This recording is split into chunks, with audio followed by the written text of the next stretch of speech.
মানুষ মানুষের কষ্ট তো কোনো হিসাবেই নেই, সব জায়গায় কষ্ট। ফ্যামিলিতে যান, স্বামীর দ্বারা স্ত্রী নির্যাতিত, কষ্ট পায়। স্ত্রীর দ্বারা স্বামী কষ্ট পায়, ছেলের মেয়ের দ্বারা বাপ মা কষ্ট পায়, বাপ মার দ্বারা ছেলে কষ্ট পায়, প্রতিবেশী কষ্ট পায়। যেখানেই যান কোথায় না কোথায় আপনি কষ্ট পাবেনই। এমন কোন জায়গা পাবেন এর কষ্ট নেই। এমন কোন জায়গা পাবেন না যেখানে কেউ কাউকে কষ্ট দেয় না। যেখানে কেউ কাউকে কষ্ট দেবে না তার নাম হলো জান্নাত। তার নাম কি? একমাত্র জান্নাতের মধ্যেই কেউ কাউকে কষ্ট দেবে না। এছাড়া দুনিয়া যেহেতু জান্নাত না, এইখানে একজন আরেকজনকে কষ্ট দিবে কথার দ্বারা, আচরণের দ্বারা, তারপরে বিভিন্ন হক দ্বারা, ইত্যাদি দ্বারা কষ্ট দিতে আছে। এখন আপনি কয়টা কষ্টের মোকাবেলা করবেন? প্রত্যেকটা কষ্টে সমান সমান বদলা নিতে হবে, এটা আপনার হক। তা আপনি পারবেন না, আপনি পারবেন না।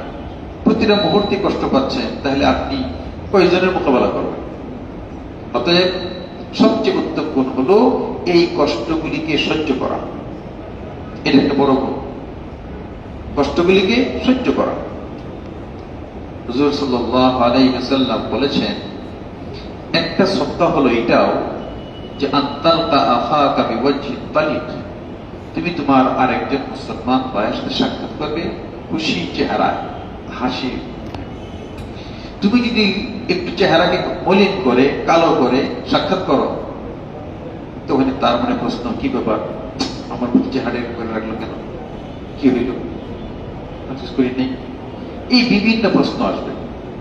এই ধরনের যেন অবস্থা সৃষ্টি না হয়, রাসূল বলেন একজন মুসলমান আর একজন মুসলমানের সাথে সাক্ষাৎ করবে তখন যেন খুশি চেহারা নিয়ে আনন্দের সাথে সাক্ষাৎ করে, যেন তার মনের মধ্যে একটু আনন্দের উদ্রেক হয়। আর যদি খারাপ ভাবে সাক্ষাৎ করে তাহলে কষ্ট পাবে। রাসূল বলে এটা একটা সদকা, আরেকজনের সাথে সুন্দরভাবে ব্যবহার করা, সাক্ষাৎ দেয়া, এটা একটা সদকা, সওয়াব। এই জন্য কষ্ট, মাখলুককে কষ্ট সহ্য করা, এটা অনেক বড় গুণ, অনেক বড় গুণ। মোকাবেলা করা যায়। কতক্ষণ করবেন? তো করতে থাকেন, লাভ নেই। আপনি কয়জনটা করবেন? সবচেয়ে বড় গুণ হলো অন্যের দেয়া কষ্টকে সহ্য করা। সব জায়গায় কষ্ট, চাকরির ক্ষেত্রে, ব্যবসার ক্ষেত্রে, মানে এমন কোন জায়গা পাবেন না যেখানে কষ্ট দেয়।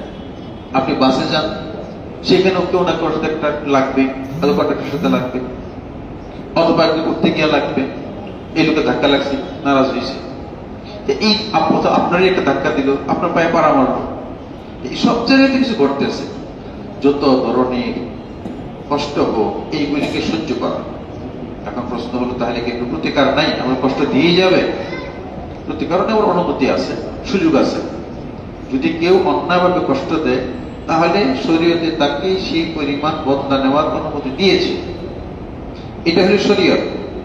কিন্তু আখলাক হলো যে তুমি সহ্য করে নাও, সহ্য করে নাও। এই সহ্য করার দ্বারা তোমার লাভ হবে। কি লাভ হবে? আল্লাহ রাসূল বলেন, মানুষের অনেক গুনাহ আছে, যে গুনাহগুলি মাফ হয় তার পরিবারের লোকের কষ্টের দ্বারা। ছেলে কষ্ট দিচ্ছে, বাবা একটু টেনশন প্রেশারের মধ্যে আছে, এই যে কষ্ট পাইল, এই কষ্টের দ্বারা তার গুনাহ মাফ হয়েছে।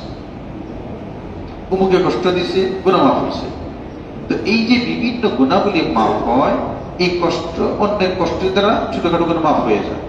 কাজেই কষ্ট তো বিফলে যাচ্ছে না, এটা আমার পরকালীন উন্নতির জন্য এটা মাধ্যম। এই জন্য বলতেছেন ইহতিমাল আযা আনিল খালক, মাখলুকের কষ্টকে সহ্য করা। 3 নম্বর, ওয়াল মুআমালাতু বিরিফকিন ওয়া খুলুকিন হাসানিন, লেনদেন করা, মুআমালা, পরস্পরে যে আচার আচরণ লেনদেন হয়, এইগুলি প্রত্যেকটা লেনদেন যেন বিরিফকিন, রিফক নম্রতার সাথে হয়, নম্রতা নরমের সাথে হয়, ওয়া খুলুকিন হাসানিন, উত্তম চরিত্রের জন্য হয়। মানুষ দুনিয়াতে প্রত্যেকে লেনদেন করে, সবাই। আপনি কিছু কিনতে চান, বিক্রি করতে চান, লেনদেন ছাড়া তো সমাজ চলে না। যত ধরনের লেনদেন আছে ওই লেনদেনের মধ্যে নম্রতা, নরম নরম অবস্থা, কঠোরতা না, এবং ভালো চরিত্রের মাধ্যমে লেনদেন করা। টাকার লেনদেন হোক, কথার লেনদেন হোক, কাজের লেনদেন হোক, যে কোনো জিনিসের হোক, প্রত্যেকটা লেনদেন হবে একেবারে মানে নরমে। আল্লাহ রাসূল বলেন, ইন্নাল্লাহ ইউহিব্বুর রিফকা ফি কুল্লি শাই। আল্লাহ তাআলা প্রত্যেক জিনিসের মধ্যে নম্রতাকে পছন্দ করেন, নরম হওয়াটা। রুক্ষতা, রূঢ়তা, কঠোরতা এটা আল্লাহর পছন্দ না, এটা আল্লাহর পছন্দ না। চাকরির ক্ষেত্রে হোক, কর্মচারী খাটানোর ক্ষেত্রে হোক, যে কোনো ক্ষেত্রে হোক, একটু নম্র ভদ্র, এটিকে আল্লাহ পছন্দ করেন, এবং প্রত্যেক জিনিসের মধ্যে আল্লাহ নম্রতা চান।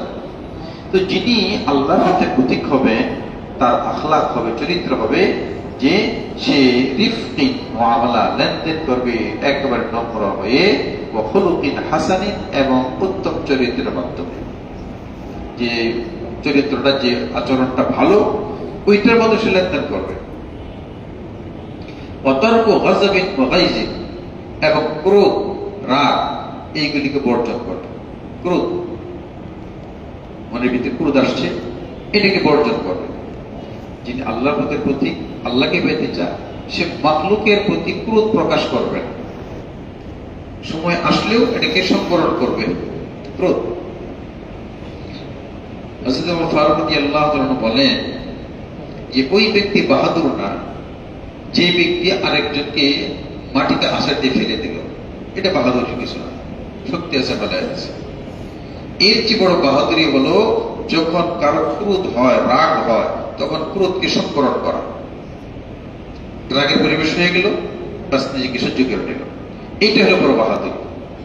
আরেকজনকে ধরে ফেলা দিতে পারলো, শোয়া ফেললো, পটকা মারা দিল, এইটা আমাদের কোনো বাহাদুরি না। বাহাদুরি হলো যে সে ক্রোধের সময় নিজেকে সম্পূর্ণ কন্ট্রোল করতে পারে। হুজুর সাল্লাল্লাহু আলাইহি ওয়াসাল্লাম বলেন, ক্রোধ হলো একটা আগুনের নাম।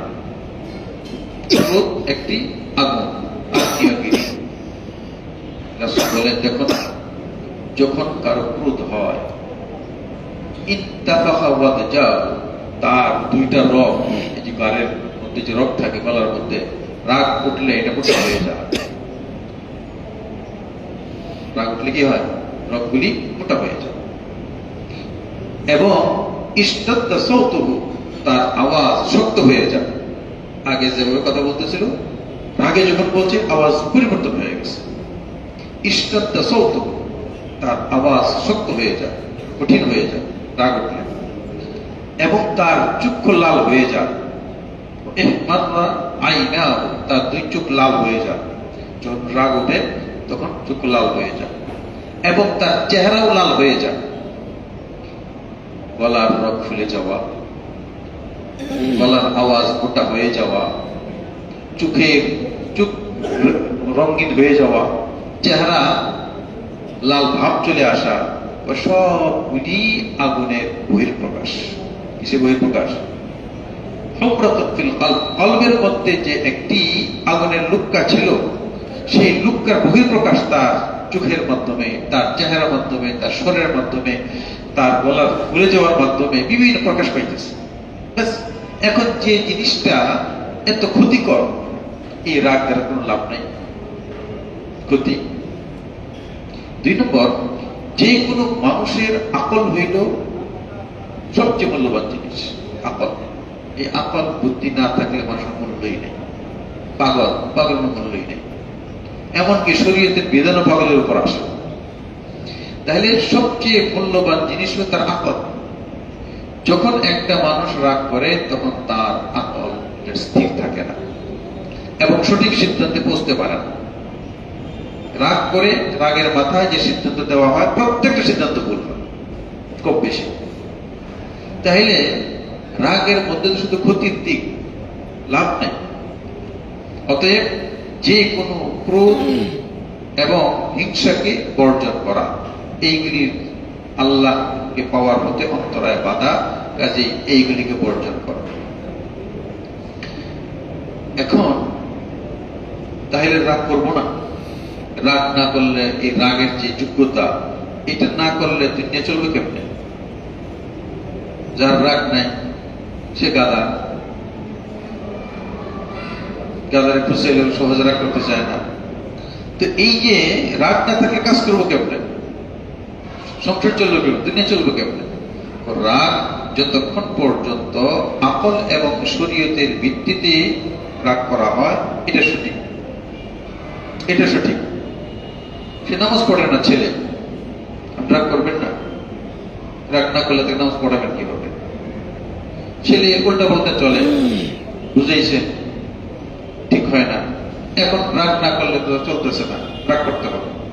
তো যেখানে শরীয়ত অনুমতি দিয়েছে হককে প্রতিষ্ঠা করার জন্য, সেই রাগটা প্রশংসনীয়, সেই রাগটা প্রশংসনীয়। আর যেখানে শরীয়তের বিধান লঙ্ঘিত হয়ে যায়, বাদ পড়ে যায়, সীমা লঙ্ঘন হয়ে যায়, ওইটা নিষিদ্ধ। অতএব হুজুর সাল্লাল্লাহু আলাইহি ওয়াসাল্লাম একেবারে খুব বিনয়ী ছিলেন, রাগ করতেন না, নরম থাকতেন। তার শরীর, তার হাত, তার আচরণ সব নরম। কিন্তু যখন নাকি শরীয়তের বিধান লঙ্ঘিত হতো, তখন রাসূলের চেয়ে বেশি রাগান্বিত আর কেউ হতেন না। রাসূলের চেয়ে বেশি রাগান্বিত কেউ হতেন না। কাজেই রাসূলের রাগটাও ছিল যখন শরীয়তের বিরুদ্ধে, তখন রাগ, ওই রাগটা প্রশংসনীয়। কিন্তু এমনিতে উল্টা পাল্টা রাগ করা, একটু মেজাজে উল্টা হয়ে গেল, বাস কঠিন রাগ করে ফেলানো, এইগুলি সম্পূর্ণ হারাম। অন্যকে কষ্ট দেওয়া হয় এবং নিজেরও ক্ষতি হয়, নিজেরও কি হয়? ক্ষতি হয়। 4 নম্বর, ওয়াল মুওয়াসাত ওয়াল ইসার বিফারতি শাফা আলাল খালক। মুওয়াসাত, অন্যের সহকর্মী হওয়া এবং অন্যকে প্রাধান্য দেওয়া, অন্যকে প্রাধান্য দেওয়া। বিফারতি শাফাতে আলাল খালক, মাখলুকের প্রতি দয়াবান হয়ে তাকে প্রাধান্য দেওয়া, এটা তার একটা গুণ। ইসারে হক, মাখলুককে প্রাধান্য দেওয়া। দুনিয়াতে তখনই ঝগড়া হয় যখন আপনি আপনার হক আনতে চান, সে দিতে চায় না, অথবা আপনি অন্যায়ভাবে তার হক নিতে চান, তখনই ঝগড়া হয়। আপনার হক আনতে গেলেও ঝগড়া, আপনার হক অন্যায়ভাবে আনতে চান, সেটাও ঝগড়া। কখন ঝগড়া হবে না? যাও হয়ে যাও, সমস্যা, যাও দিয়ে দিলাম, যাও, ঝগড়া শেষ। এতে বোঝা যায় যে যখনই আমি কিছু চাইতে যাব, আনতে যাব, তখনই ঝগড়া। আর যখন আমি তাকে প্রাধান্য দিয়ে দিলাম, এই যে এটা ভালো অংশ, এটা দুর্বল অংশ, ঠিক আছে, আমি দুর্বল অংশ না, তুমি যাও নেই, এবার না আমার ভালোটা দরকার নাই, ভালোটা নেব, এই দুইজন লাগছে ঝগড়া। এই ঝগড়া সামলাবেন কিভাবে? একজনকে তো ছাড় দিতেই হবে। তো যখন নাকি অন্যকে প্রাধান্য দেওয়া হবে, তখন এটা শান্তি বজায় থাকে, যদিও নিজের কিছু কষ্ট হবে, ক্ষতি হবে, হইতে পারে। তো বলতেছেন যে ইসার, অন্যকে প্রাধান্য দেওয়া, এটা আল্লাহর পছন্দ একটা গুণ। আল্লাহ বলেন, ওয়ায়ুসিরুনা আলা আনফুসিহিম ওয়ালাউ কানা বিহিম খাসাসা, তারা নিজেদের উপর অন্যকে প্রাধান্য দেয়, যদিও তার মধ্যে ক্ষুধা ছিল, প্রয়োজন ছিল। এই আয়াতটা নাযিল হয়েছে একটা ঘটনার প্রেক্ষিতে। হুজুর সাল্লাল্লাহু আলাইহি ওয়াসাল্লামের কাছে মেহমান আসতো, দূর থেকে ইসলাম গ্রহণ করার জন্য বিভিন্ন কারণে আসতো। তখন তো এরকম বোর্ডিং হোটেল এগুলি ছিল না। রাসূলের অল্প মেহমান থাকলে রাসূল নিজের কাছে থাকলে খাওয়াইতেন, অথবা সাহাবায়ে কেরাম মেহমান ভাগ করে দিতেন, যাও তুমি তাকে নিয়ে যাও, তুমি তাকে নিয়ে যাও, এই 10 জন আসছে, 10 জনকে দিয়ে দিলেন।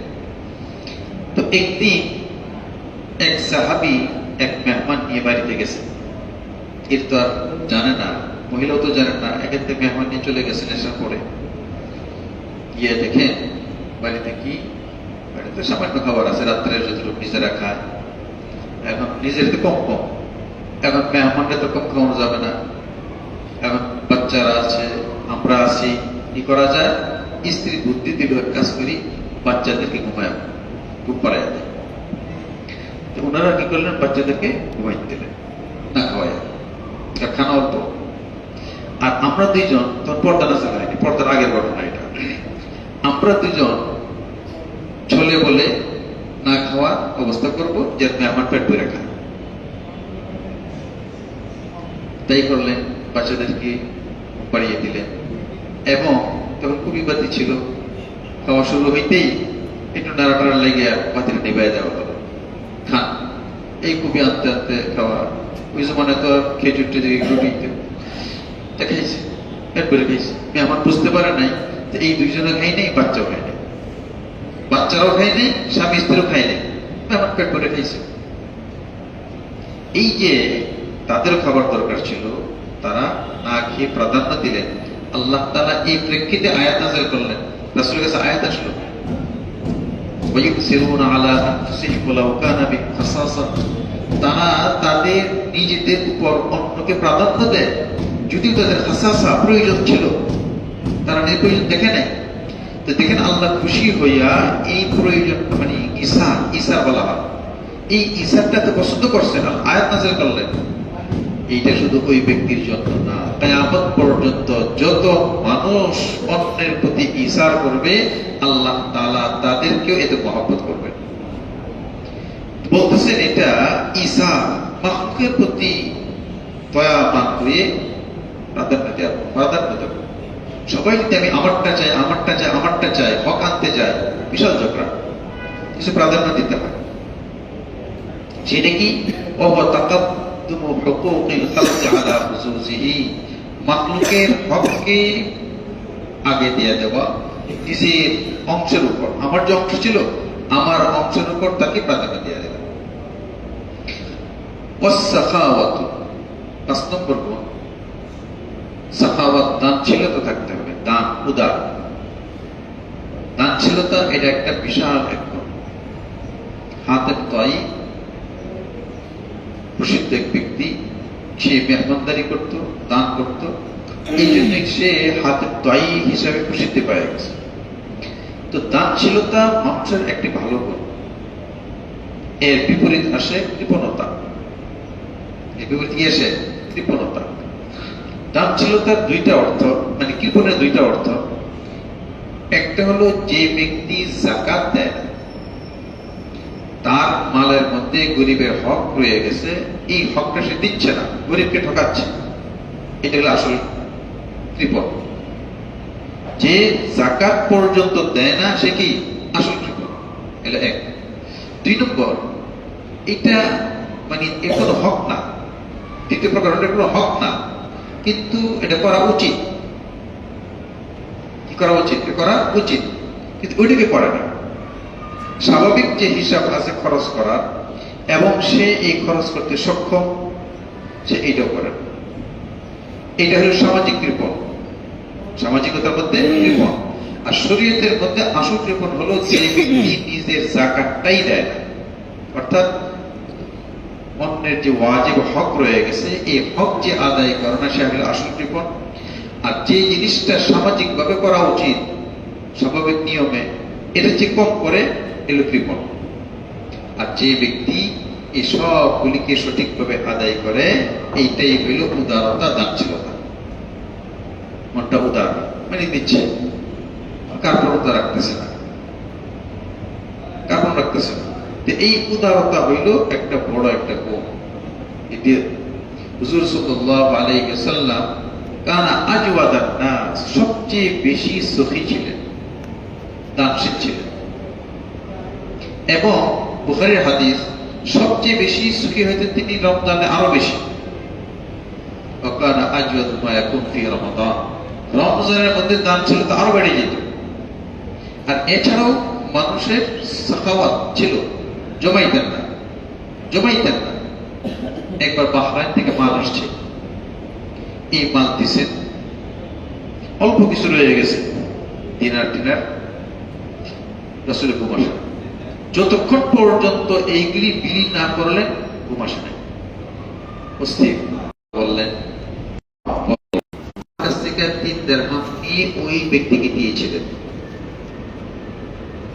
রাসূল ঠিক আছে, আলীকে বললেন এই টাকাটা আদায় করে দাও। কি প্রমাণ হলো? এই ঋণ করে হইলেও রাসূল কি করতেন? উপকার করতেন। খায়রুন নাস মান ইয়ানফা'ু নাস, সবচেয়ে উত্তম ওই ব্যক্তি যে মানুষকে উপকার করে। তাহলে খারাপকে যে ক্ষতি করে, খারাপ কে?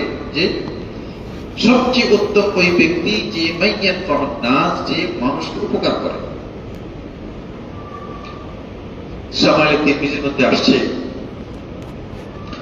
আল্লাহ রাসূল একবার এক কবিলার থেকে কিছু লোক আসছে, বলতেছে, ইয়া রাসূলুল্লাহ, আমি আমার বংশধরদেরকে বলছি, তোমরা যদি ইসলাম গ্রহণ করো তাহলে তোমরা আল্লাহ তাআলা তোমাদেরকে অনেক সুযোগ সুবিধা দিবেন, বরকত দিবেন, টাকা পয়সা পাবে। তারা ইসলাম গ্রহণ করছে। এখন ইসলাম গ্রহণ করার পরে আমাদের এলাকার দুর্ভিক্ষ লাগছে। কি লাগছে? এখন দুর্ভিক্ষ লাগছে। এখন যদি তাদেরকে সহযোগিতা না করতে পারি তাহলে তারা আবার ফিরে যাবে পিছনে। কাজেই আপনি আমাকে সহযোগিতা করে আপনাদেরকে দেই। তখন আল্লাহ রাসূল কিছুই নেই। তখন যায়েদ ইবনে সানআ, এক ইহুদিদের আলেম, সে বলল যে আপনি যদি আমাকে ওই খেজুর বাগানের খেজুর দেন তাহলে আপনাকে আমি এই পরিমাণ খেজুর দিতে পারি। যে কোনো খেজুর বলো, নির্দিষ্ট না করে তোমাকে খেজুর আদায় করে দেব। তখন সে 80 মিসকা স্বর্ণ এবং আরো প্রচুর পরিমাণ খেজুর আইনা রাসূলকে দিয়েছে এবং নির্দিষ্ট সময়ের মধ্যে আদায় করবেন রাসূল, অর্থাৎ ঋণ। রাসূল এই ব্যক্তিকে দিয়ে দিলেন, যাও এই স্বর্ণ এবং খেজুর এগুলো নিয়ে যাও, সেগুলো বন্টন করে দাও এবং ইনসাফের সাথে বন্টন করে দাও, বিদায়। কিছুদিন পরে নির্দিষ্ট তারিখ আসার আগে আল্লাহ রাসূল বাকি জান্নাত কবরস্থান থেকে দাফন করে আসছেন, আবু বকর ওমর সহ। আয়েশা একটা গাছের বা দেয়ালের নিচে ছায়ার মধ্যে দাঁড়াইছে। এই যায়েদ ইবনে সানআ ইহুদি যে ঋণ দিয়েছিল, সে আয়েশার কথা নেই, চাদর যেটা টানাটানি শুরু করছে। আমরা কলার ধরে না, কলার ধরছে রাসূলের। হ্যাঁ, আপনি আমার টাকা দেন না। আব্দুল মুত্তালিবের বংশের লোকের এরকমই, নিয়ে এখন টাকা দেয় না, খবর থাকে না, এই ধরনের উল্টাপাল্টা মন্তব্য করতেছে। ওমর রাদিয়াল্লাহু তাআলা তো রাগান্বিত হয়ে গেলেন, মেজাজ গরম। ইয়া রাসূলুল্লাহ, সুযোগ দেন, শেষ করে দিই, আপনার সাথে আচরণ করতেছে। রাসূল এই ওপর থামো, এই মুহূর্তে তুমি যে আচরণ করতেছ তাকে শেষ করে দিবা, এইটা না করে তোমার জন্য উচিত ছিল আমাকে বলবে, আমি যেন ঋণটা সুন্দরভাবে আদায় করে দিই, আর তাকে বলবে তুমি সুন্দরভাবে চাও। এটা না করে তুমি মোকাবেলা করতেছ। যে পাওনাদার, তার কিছু বলার অধিকার থাকে, সে তো পায়, কিন্তু আসলে তো তারিখ তো এখনো আসে নাই, তারিখ তার পরে। তুমি এক কাজ করো, তোমার যাও, ওই গোডাউনের মধ্যে খেজুর আছে আর স্বর্ণ আছে, এইগুলি তাকে দিয়ে দাও এবং 80 সোয়া, প্রায় 3.5 কেজি, 100, 3 কেজির উপরে, 3.5 কেজি, এরকম 80 সোয়া তাকে বেশি দিয়ে দাও। রাসূল হুকুম পেয়ে গেল, উমর তো গেলেন, ওখান থেকে পেটে সব বুঝে দিচ্ছে। এখন অতিরিক্ত 80 সোয়া মাপতে শুরু করছে। এই ইহুদি আলেম বলে, এটা কিসের? রাসূল তোমাকে অতিরিক্ত আরো 80 সোয়া দিতে বলছে, ওইটা দিতেছে। আমার তো লাগবে না। ও কেন? তুমি আমার চিনো? উমর, তুমি আমাকে চিনো না? তুমি কি? আমি যায়েদ। কোন যায়েদ? ইহুদিদের যে বড় আলেম। তুমি তাহলে এত বড় আলেম হইয়া ইহুদি গ্রন্থে, তাহলে তুমি রাসূলের সাথে আচরণ করলা? না, আমার তো আচরণ করার উদ্দেশ্য না, আমার পরীক্ষা করার উদ্দেশ্য ছিল। যখনই তিনি মদিনাতে আসছেন, তখন প্রত্যেকটা রাসূলের গুণাবলীর বিবরণ যাহা আমাদের কিতাবে লেখা আছে, প্রত্যেকটা গুণ তার মধ্যে পাইছি। 2টা গুণের পরীক্ষা বাকি ছিল, ওই পরীক্ষা করে নিলাম। একটা হলো, রাসূলের সাথে যত খারাপ আচরণ করা হবে তার ধৈর্য এত বেশি হবে, আর রাসূলের প্রতি যা করবে তার উত্তম ব্যবহার করবে। এটা পেয়ে গেলাম, আমার তো সম্পদ লাগবে না। আমি তো পরীক্ষা পাশ করছি, তিনি আমি ঈমান গ্রহণ করব। রাসূলের কাছে গিয়া সে ঈমান গ্রহণ করলো এবং সে বলল, আমার যে সম্পদ আছে সব উম্মতে মুহাম্মদ ভাগ করে দিলাম। তো বলার উদ্দেশ্য, ওই রাসূল দিবেন আরেকজনকে, নাই নিজের কাছে কি করছেন, ঋণ নিয়ে দিছে। তো এই জন্য বুখারীতে আছে, কানা আজওয়াদান নাস, রাসূল সবচেয়ে বেশি সফি দানশীল ছিলেন এবং দানশীলতার মাত্রা বেড়ে যেত রমজান মাসে আরো বেশি। তো যাই হোক, আস-সাখাওয়াতু, এর উদারতা, দানশীলতা, ওয়াত তাজাওয়াজু ওয়াল আফু, তাজাওয়াজ মানে ছেড়ে দেওয়া, আফু মানে ক্ষমা করে দেওয়া। একটা গুণ হলো, সে মানুষকে কিছু হয়েছে সে ছেড়ে দেবে, বাদ দেবে, ক্ষমা করে দেবে, অন্যায় করছে ক্ষমা করে দেবে, এই গুণটা তার মধ্যে থাকতে হবে। যদিও কেউ অন্যায় করলে তার প্রতিকার, তার বদলা সেই পরিমাণ নেওয়ার অনুমতি শরীয়ত দিয়েছে, কিন্তু সে কি করে, মাফ করে দেয়, সে কি করে, ছেড়ে দেয়, বাদ দেয়। তো এই গুণটা তার মধ্যে থাকতে হবে। মাফ অনেক বড় গুণ। মাফ না করলে আপনি টিকবেন কেমনে দুনিয়াতে? মাফ করতে হবে আপনাকে। আপনার ছেলে এই পর্যন্ত কতবার অন্যায় করছে, মাফ করছে, ছেলে মহব্বতের কারণে হোক, কত বেয়াদবি করছে, তাও মাফ করে দিচ্ছে। স্ত্রী কতবার উল্টাপাল্টা করছে, মাফ করছে। মেয়ে করছে, ভাই করছে, বোন করছে, সবই করতেছে। আপনি যদি প্রত্যেকটা অন্যায়ের বিচার করেন, অন্যায় করছে বেঁচে খাইতে হবে, এটা আপনি কয়টা বিচার করবেন? এক সময় আপনি তো এক সবার থেকে আলোক হয়ে যাবেন।